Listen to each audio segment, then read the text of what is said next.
वक़दा रब्बुका अल्ला ता'बुदू इल्ला इय्याहु व बिल वालिदैनि इहसाना, और तुम्हारा परवरदिगार तुम्हें हुक्म देता है कि उसके अलावा किसी की इबादत न करना। तौहीद का हुक्म, अल्लाह के अलावा कोई इबादत के लायक नहीं। अल्लाह तबारक व तआला ने अपनी तौहीद का ऐलान किया, अपनी इबादत का जिक्र किया। इसके फौरन बाद आप नात खानों से भी वो नात अक्सर सुनते हो, कलाम है जिसके ये अशार हैं कि नामे नबी दा रखिया अल्लाह ने खुद ख्याल है, अजाना दे विच भी नाल है, नमाज़ां दे विच भी नाल है। यानी नामे मुस्तफ़ा अल्लाह के फौरन बाद बेशुमार मुकामात पर है।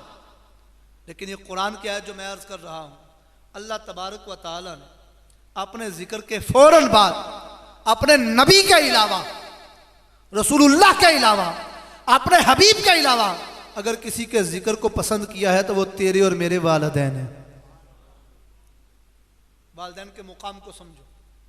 अल्लाह पाक अपने जिक्र के साथ इमामुल अंबिया के अलावा अगर किसी का जिक्र कर रहा है वो तेरे मेरे वालिदैन। वाबिल वालिदैन इहसान, उसके अलावा किसी की इबादत ना करना और अपने वालिदैन के साथ एहसान करना, हुस्न सलूक करना, भलाई करना। अजीजा ने गिरामी कद्र, दुनिया के अंदर मैं भी किसी का मुरीद हूं, आप भी सारे निस्बत वाले हैं। किसी ना किसी के हाथों में हाथ दिया, किस मकसद की खातिर? कि पीर कामिल हमारी रहनुमाई फरमाएगा, हमें दुनिया की बुराइयों से बचाकर रब की बारगाह में मकबूलियत के दर्जे पे फायज करवाएगा। यही मकसद होता है। और शरीयत कहती है, इस्लाम हुक्म देता है कि अगर पीर गैर शरई हरकात में मुलव्वस पाया जाए तो तेरी बैत खत्म, उसके साथ तेरा ताल्लुक नहीं रहता। अब दुनिया में वैसे तो ये हमारा ईमान है, पीर की मर्जी हो तो हम मुरीद होते हैं, लेकिन फिर भी आजकल भी जो लोगों की सोच, और पहले भी कुछ लोग तलाश किया करते थे, देखा करते थे, जिसके हाथों में हाथ देने लगा हूं वो गैर शरई तो नहीं। देख भाल कर पीर के हाथों में हाथ दिया जाता है, उसके हाथों में हाथ देकर बैत करके फिर अपने जिंदगी को संवारने की कोशिश की जाती है। लेकिन वो तेरा और मेरा इंतखाब है। बहुत से ऐसे लोग हैं जो पहले किसी के हाथों में हाथ देते हैं, बाद में पता चलता है यार मैं गलती कर गया, फिर वहां से बैत तोड़ के किसी और के मुरीद हो जाते हैं, उससे अच्छा पीर मिल जाता है। और वो समझते हैं कि पहले हमसे खता हुई। ऐसे बेशुमार वाकयात हम सुनते रहते हैं। तेरा मेरा इंतखाब गलत हो सकता है, लेकिन वालिदैन ऐसे पीर हैं जिनको तूने मैंने नहीं चुना, रब ने चुना है। हमारे वालिदैन के हाँ, हम अपनी मर्जी से पैदा नहीं होते, ये रब का इंतखाब है। दुनिया में तेरा मेरा इंतखाब गलत हो सकता है, लेकिन रब जो सबसे बेहतरीन फैसला फरमाने वाला है उसका इंतखाब गलत नहीं हो सकता। और बड़ी जिम्मेदारी से फकीर अर्ज करता है, जो अपने वालिदैन का नाफरमान हो, बड़े से बड़े पीर का मुरीद हो जाए, उसकी बख्शिश नहीं हो सकती। और बड़ी जिम्मेदारी से यह भी अर्ज कर रहा हूं, कयामत के दिन इमामुल अंबिया बिलाशुबा बड़े बड़े कबीरा गुनाह करने वालों की शफात फरमाएंगे, इसमें शक नहीं। लेकिन इमामुल अंबिया शफात करने का हक रखते हैं, लेकिन रसूलुल्लाह सल्लल्लाहु अलैहि वसल्लम वालिदैन के नाफरमान की शफात नहीं करेंगे। आज तुझे मुझे अपने पीर पे तवक्कल है, होना चाहिए, लेकिन अगर वालिदैन का नाफरमान है तो जब इमामुल अंबिया शफात नहीं करेंगे तो तेरा मेरा पीर क्या कर सकेगा? हुजूर से बड़ी तो हस्ती कोई नहीं ना। एक ही तो रब ने कायनात में मखलूकात बड़ी पैदा की, नबी और रसूल बड़े बनाए, लेकिन हबीब एक बनाया है, शफात का हकदार एक बनाया है। वो भी रसूलुल्लाह कहता है अगर वालिदैन का नाफरमान होगा तो मेरी शफात नहीं मिलेगी, वो करेंगे ही नहीं। तो अजीजा ने गिरामी कद्र, सबसे पहले पीर हमारे वालिदैन है। बड़ा नादान है वो शख्स जो कभी किसी को कहता है मेरे लिए दुआ कर, मेरे लिए दुआ कर, कभी किसी बुजुर्ग के पास जाता है, कभी किसी बुजुर्ग के पास। घर में जो रब ने पीर बनाए हैं उनसे दुआ करवाता नहीं। अक्सर आपने देखा ना, ये अल्लाह का फजल है ना कि अल्लाह ये मनसब किसी को दे दे, किसी को आलिम बना दे, किसी को पीर बना दे। लोग उसके आगे पीछे होते हैं, हाथों को चूमते हैं, पाँव को बोसे देते हैं और बड़ी आजिज़ी दिखाते हैं, मोहब्बत दिखाते हैं। वही बंदा अपने वालिद के आगे अकड़ के चलता है, वही बंदा अपनी वालिदा को आगे से जवाब देता है, बेअदबी दिखाता है। जो वालिदैन का गुस्ताख व बेअदब हो उसके लिए जन्नत में कोई ठिकाना नहीं।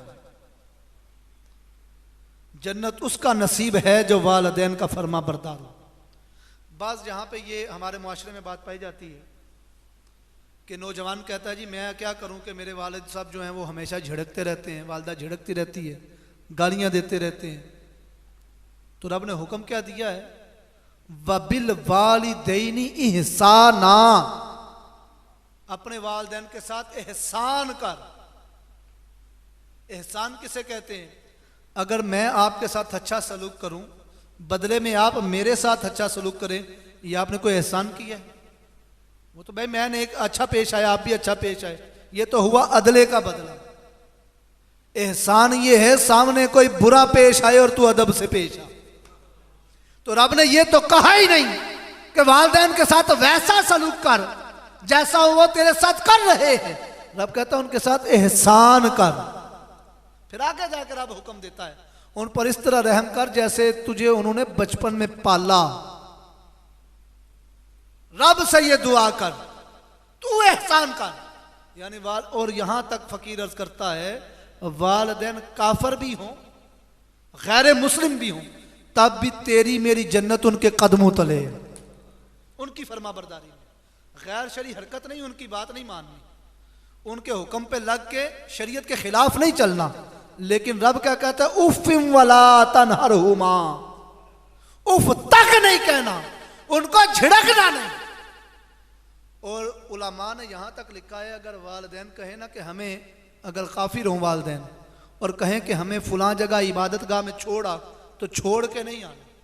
वहां पे जा चुके हो और कहें कि यहां से ले जा, तो दौड़ता हुआ जा कि उनको जल्दी जल्दी उस शिरक की जगह से निकाल के ला, इसमें भी तेरे लिए सवाब है।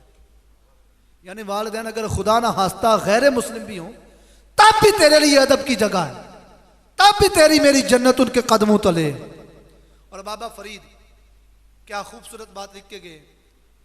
मैंने बेशुमार वालिदैन के फ़ज़ाइल पढ़े, लेकिन इस बात पे उन्होंने इख्तिताम कर दिया है। मुझे जितनी मेरी नाक़िस अकल के मुताबिक जितने मैंने अभी तक पढ़ा है इस हवाले से ये बात जो अर्ज करने लगा हूँ। बाबा फरीद कहते हैं एक बंदा 10 साल तक इबादत और रियाजत करता रहे, रब की रजा को हासिल करता रहे, खिलाफ़े शरा एक कदम ना उठाए, 10 साल तक मुसलसल इबादत और रियाजत पे रहे, रब का जिक्र करता रहे, उसका मुकाम एक तरफ। दूसरी तरफ एक ऐसा शख्स हो जिसने अपने बाप के कदम के तलवे को, बाप का कदम हो, उस कदम का तलवा हो, उससे एक मर्तबा जुबान लगा ले, वो 10 साल में जो इबादत और रियाजत हासिल होती है वो 1 सेकंड में रब तय करवाता है।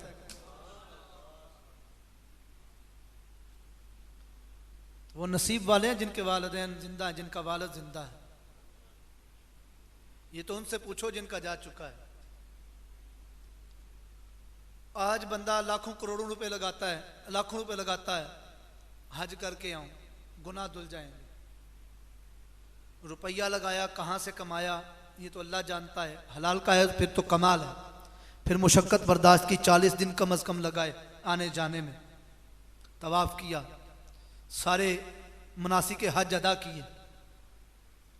अगर कोई गलती हो गई, कोई ऐसा मामला हो गया, पता नहीं हज सलामत रहा कि नहीं रहा, सवाब हुआ कि नहीं हुआ, लाखों रुपए लगा दिए।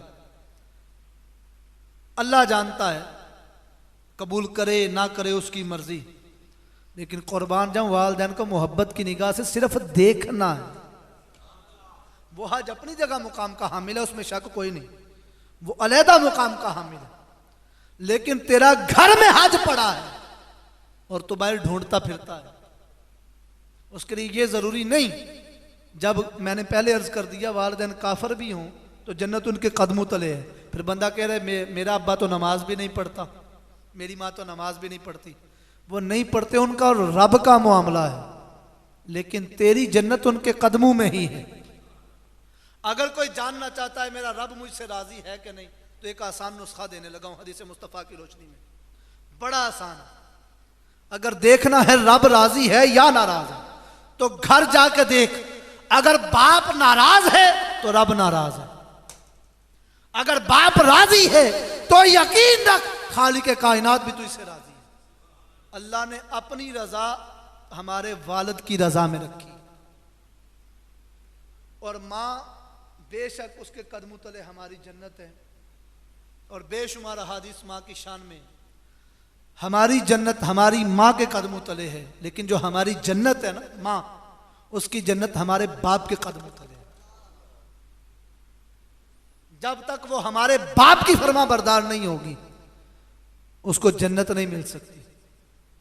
यानी हमारी जन्नत अगर माँ के कदमों तले है, हमारी माँ की जन्नत हमारे बाप के कदमों तले है, तो हमें अपनी जन्नत के साथ साथ अपनी माँ की जन्नत की भी फिक्र करनी चाहिए, उसका भी अदब हया करना चाहिए। अजीजा ने गिरामी कद्र,